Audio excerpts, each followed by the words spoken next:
A South Korea-Japan-China summit will take place in Seoul for 2 days starting Sunday. In what will be the first trilateral talks in more than 4 years, the focus will be on people-to-people exchanges and cooperation on trade and science. The Bank of Korea has kept its key rate steady at 3.5% amid ongoing inflationary pressure. It has revised upward the country's growth rate to 2.5% for this year, taking robust exports into account. Norway, Ireland, and Spain have said they will recognize Palestine as a state amid the ongoing war in the Middle East. Israel immediately denounced their announcement. It's May 23rd, 2024. This is Newscenter. Good evening. Thank you for joining us. I'm Yoon Min. Amid tensions, South Korea, Japan, and China will revive their trilateral cooperation with a meeting in Seoul this weekend. They will hold a highly anticipated three-way summit on Monday. Our senior correspondent Oh Soo-young fills us in. South Korea, Japan and China will hold their first trilateral summit in over 4 years, with the aim of fully restoring and normalizing their three-way cooperation on trade, climate response and interpersonal exchanges. Kim Tae-ho, South Korea's principal deputy national security advisor on Thursday, said President Yoon will hold three-way talks on Monday with Prime Minister Fumio Kishida and Chinese Premier Li Qiang. The three are expected to focus on 6 main areas of cooperation, including people-to-people exchanges, climate change and sustainable development, health and aging demographics, as well as science and technology and disaster and safety response. According to a presidential official, their talks will be concluded with a joint statement, with Yoon, Kishida and Qiang possibly holding a joint press conference. The Trilateral Summit will serve as a turning point to completely restore and normalize the three-way cooperation system. It will also serve as an opportunity to secure momentum for future-orientated and practical cooperation that will benefit the people of the three countries. The three-way talks, stalled since December 2019, come amid strained relations over a number of bilateral disputes, on top of tensions in the Indo-Pacific region as the United States and China engage in geopolitical competition. After South Korea and Japan took major steps to patch up their differences last year and restored bilateral trade and security ties, Seoul has been pushing to revive their three-way talks with Beijing. While Yoon, Kishida and Qiang will also discuss regional issues and ways to respond to complex global crises, a presidential official told reporters they are unlikely to focus on contentious issues. These include North Korea's weapons cooperation with Russia and the possibility of Seoul and Tokyo joining the Security Pact by Australia, the United Kingdom and the US. Before the highly anticipated talks, the South Korean leader will hold separate summits with his counterparts on Sunday afternoon before a welcoming banquet. Yoon and Qiang will discuss strengthening strategic communication after months-long tension between the two countries, along with trade, investment and cultural ties. With Kishida, Yoon will address Korean Peninsular affairs, as well as regional and global issues, as well as their trilateral cooperation with the United States. Observers believe bilateral tensions over messenger app Line may also be raised. Under the mantra of South Korea, Japan, China plus X, Yoon's office says the three countries will aim to expand their scope of cooperation beyond Northeast Asia to the wider Indo-Pacific as well as the global level. Oh Soo-young, Arirang News. Following the trilateral meeting, there will be other major diplomatic events at the top level.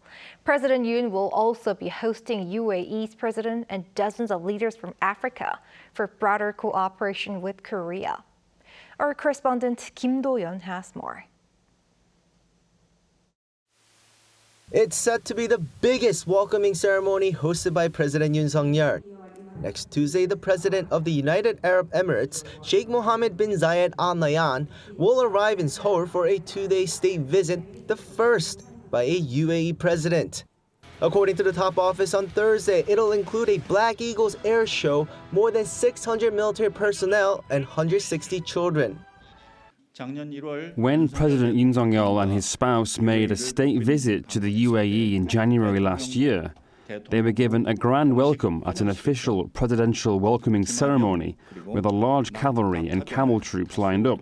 Similarly, on May 28th, when the UAE president enters Korean airspace, we will also mobilize the highest level of courtesy and conduct various official welcoming ceremonies.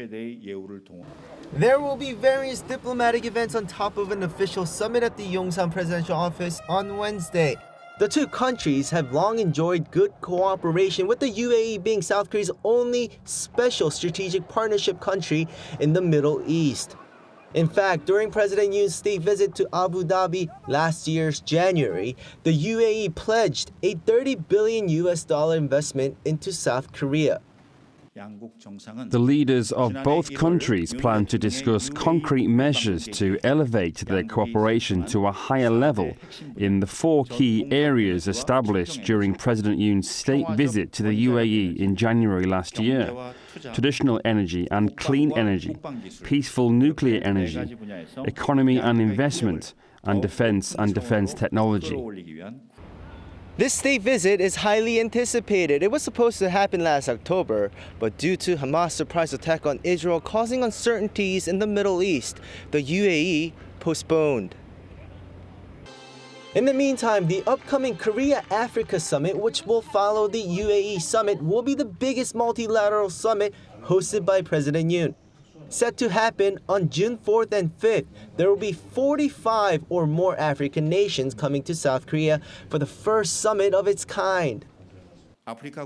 This will serve as an opportunity to strengthen political, economic, and social solidarity with African countries, and to build favorable and practical cooperation in various economic security fields, particularly in key minerals, infrastructure, renewable energy, digital agriculture, health, and tourism.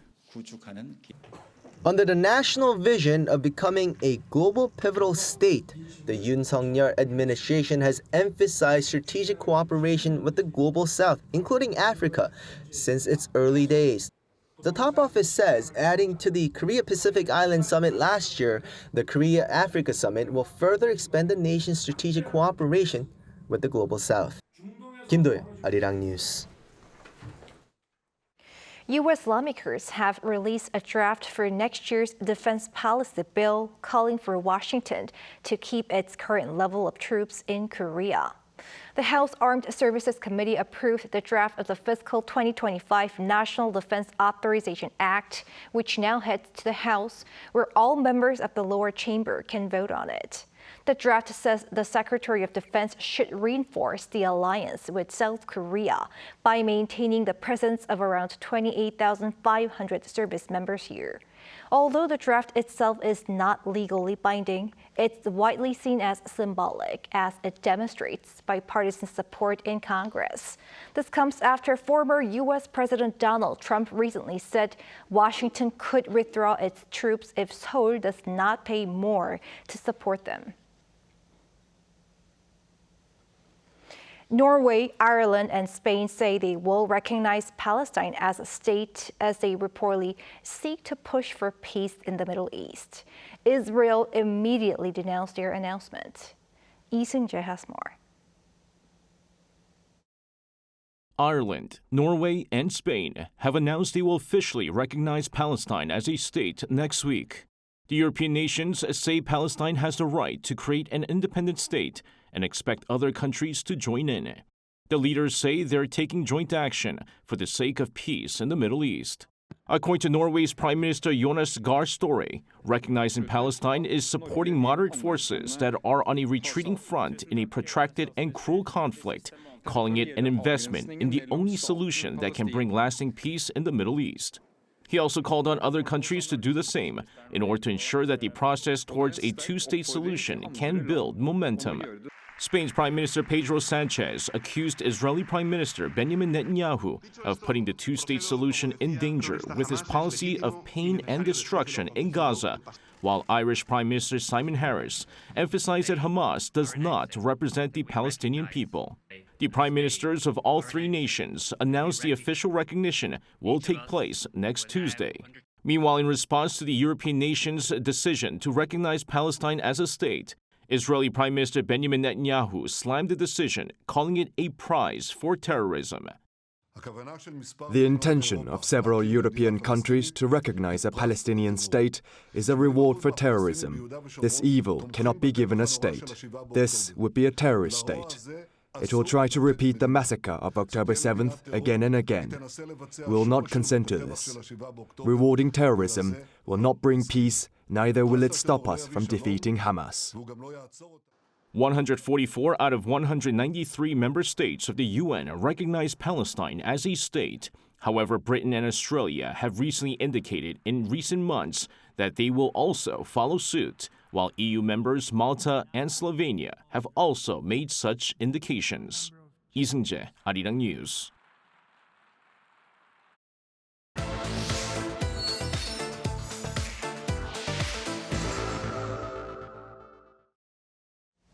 Seoul's central bank has kept its benchmark interest rate frozen at 3.5% once again amid persisting inflationary pressure.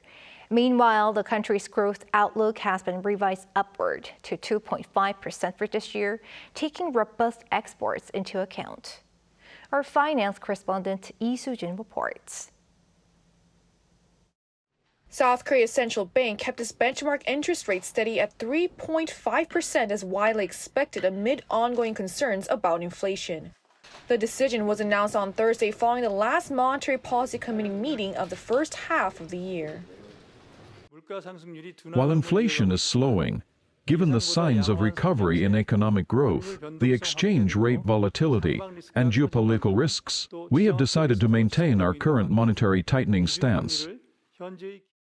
This is the 11th consecutive meeting that the BOK has decided to freeze the rate. The base rate was last raised in January last year to 3.5%, the 10th consecutive rate hike. The rate freeze decision this month comes amid ongoing concerns about inflation. While the Consumer Price Index, a key gauge of inflation, fell below the 3% range in April for the first time since January, consumer prices saw on-year increases of 3.1% in February and March. Prices for agricultural goods, livestock, and fishery products were up 10.6% on-year in April. Fresh fruit saw huge price increases, with the price of apples up by more than 80% on-year and pears up by more than 100%. The BOK's decision was also influenced by the U.S. Central Bank in its most recent May meeting, deciding to keep interest rates unchanged as it's unlikely that the BOK will cut interest rates ahead of the United States, with the current interest rate gap at its largest ever at 2 percentage points. If the interest rate differential is large, then you would see more capital flows going out of Korea. I think the Bank of Korea will wait until at least the end of the year to see whether the U.S. will lower their interest rate or not.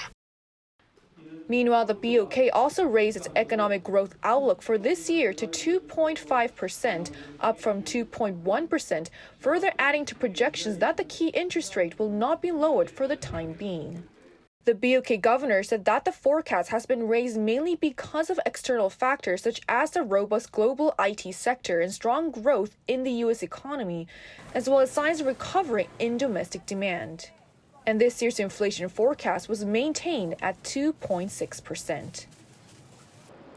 Moving forward, the Bank of Korea says they will continue monitoring prices and geopolitical risks and will maintain a monetary tightening stance until it has more evidence that inflation is coming under control. Lee Soo-jin, Arirang News.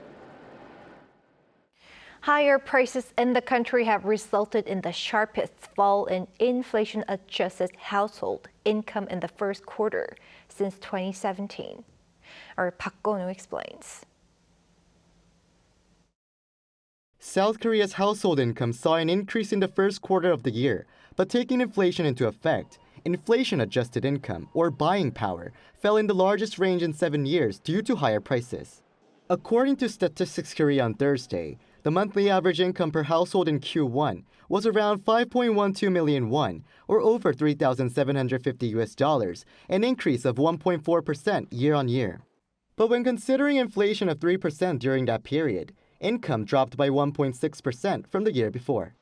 This was the sharpest fall among all first quarters since 2017, when it dropped by 2.5%.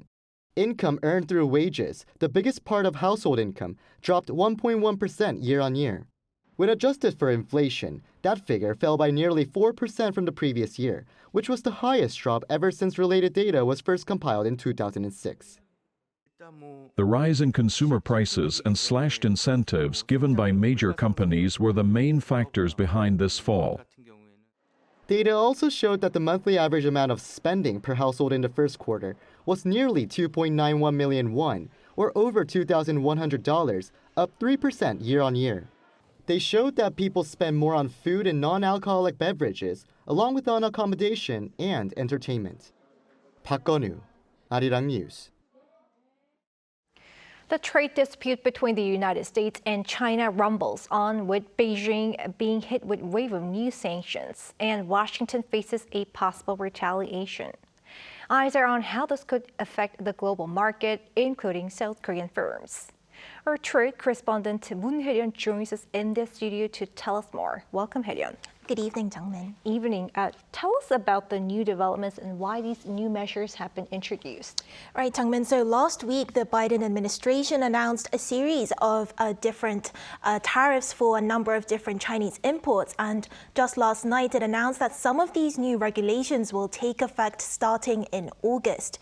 The new measures are expected to affect some $18 billion in imported Chinese goods, including electric vehicles, steel and aluminium, solar cells and minerals and batteries. Trade tariffs on EVs from China are being quadrupled from 25% to 100%, and chips face a doubling of the duties already in place to 50%. Because we're not going to let China flood our market, making it impossible for American auto manufacturers to compete fairly. We're also implementing a 25% tariff on electric vehicle batteries from China and a 25% tariff on critical minerals that make those batteries. Folks, look. So the White House said that the reasons for these new measures are to check China's unfair trade practices that are threatening American businesses, but with very few Chinese EVs actually being sold in the American market due to vehicle tariffs already in place, it's mostly being seen as more of a political move. And that's not all. The following day, the U.S. government also announced that it will introduce regulations for Chinese-made connected vehicles, which are those that are able to exchange information wirelessly, such as smart cars, with autonomous driving and vehicles with wireless navigation software. Washington expects to have a rollout this fall over concerns about personal data getting back to Beijing. Hae-ryun, how is this expected to affect South Korean firms? Which industries are likely to be most affected? Right, so far there's been some mixed responses from the South Korean market, with some sectors expecting to be not as affected as others as a result of these new measures. So for example, take the chip industry. Memory chips produced by domestic firms Samsung Electronics and SK Hynix already account for more than half of the global market share. So they're not expected to be as affected by these tariff hikes. However, it's more complicated for other industries such as the EV sector, as it could go either way. With higher tariffs on Chinese-produced vehicles, domestic companies could take advantage of this gap in the American market. And this trend has already been seen in South Korea's exports lately, with data from the Bank of Korea showing that the value of outbound shipments to the U.S. overtook those to China for the first time in 21 years in the first quarter of the year. But one expert says that as this is only temporary, because Washington seeks domestic production of goods. Until the construction of those factories are complete, Korean firms may be able to export more to the United States, but once those factories come online, Korean companies may lose their advantage in the American market. And another factor that needs to be taken into account is how it could affect markets outside of the U.S. Chinese companies will not be able to sell in the United States or sell less in the United States. They will divert those exports to third markets like Europe or other Asian countries. So this could lead to South Korean firms facing much tougher competition in these markets, especially for the steel industries. For companies such as POSCO and Hyundai Steel, that will have to compete with the much cheaper Chinese steel. Well, in that case, what's the response from the government and how are they planning to prepare for these possible impacts going forward? Right, so for the time being, the South Korean government is responding to and monitoring the situation through close communication with industry officials and Washington. So last month, South Korea submitted a statement to the U.S. Department of Commerce to express its concerns regarding the uncertainty around how the country's firms could be affected. And over the past few days, the country's trade ministry has called a series of meetings with both experts and industries to examine the possible ramifications and collect insider opinions. During a meeting with the automobile battery industries last Thursday, the government pledged its support for diversifying supply chains in the industry and that it will continue to closely monitor Beijing's response to these measures. On Friday, the Trade Ministry also consulted major domestic steel companies to hear what measures need to be implemented in order to raise the competitiveness of the domestic industry. And as for the semiconductor industry, the presidential office stated that it was currently reviewing means to provide direct subsidies to chip companies instead of providing tax support measures. Okay, thanks for the report today, Hyun. Thank you for having me.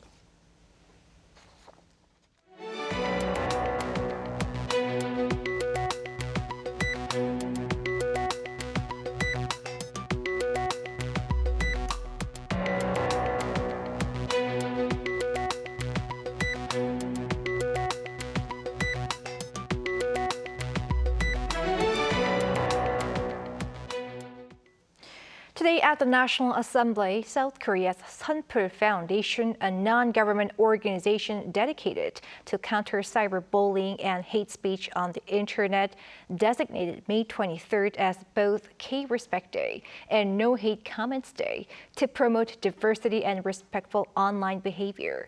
Dr. Min Byung-chul, the founder of Sunfull and a language educator, highlighted in celebratory remarks at an event in the Assembly the need to respect people from other countries in these multicultural times. Participants in the event included lawmakers, ambassadors to South Korea, as well as teachers and students. On the cultural front, the Culture Ministry has announced new strategies to expand the global reach of Korean culture. One of the key initiatives is expanding the Korea Season, a project dedicated to promoting K-culture, sports, and tourism worldwide by organizing a wide range of programs in a selected country throughout the year. Currently held in a single country, with this year's edition running in France. The festival will soon take place in around 10 countries each year. The ministry also plans to open 10 overseas branches of the Korea Creative Content Agency by the end of this year, increasing the total to 25. By 2027, the goal is to have 50 branches worldwide.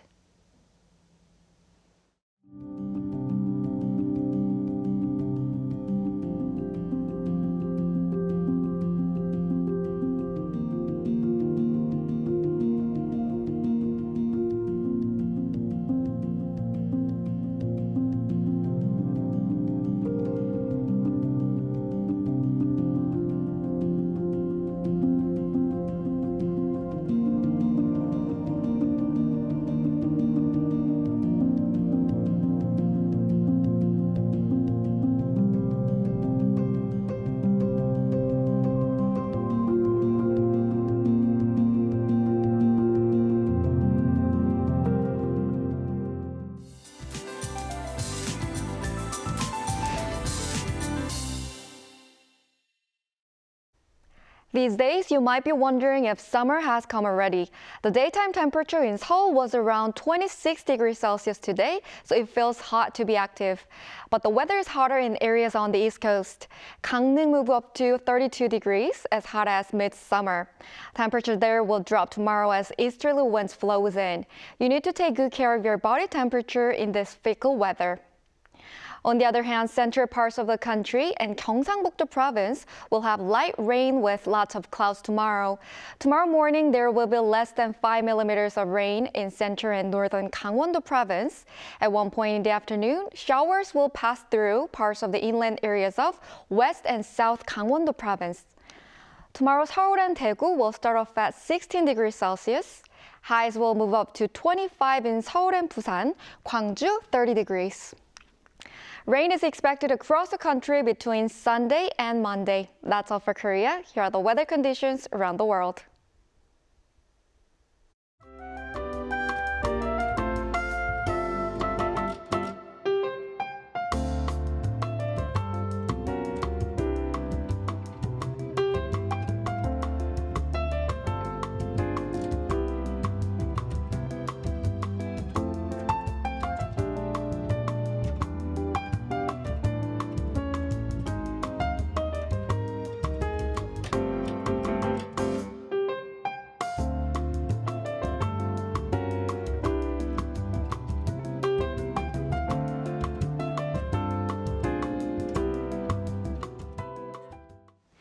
That is Newscenter for tonight. Thank you for watching. A panel session coming up.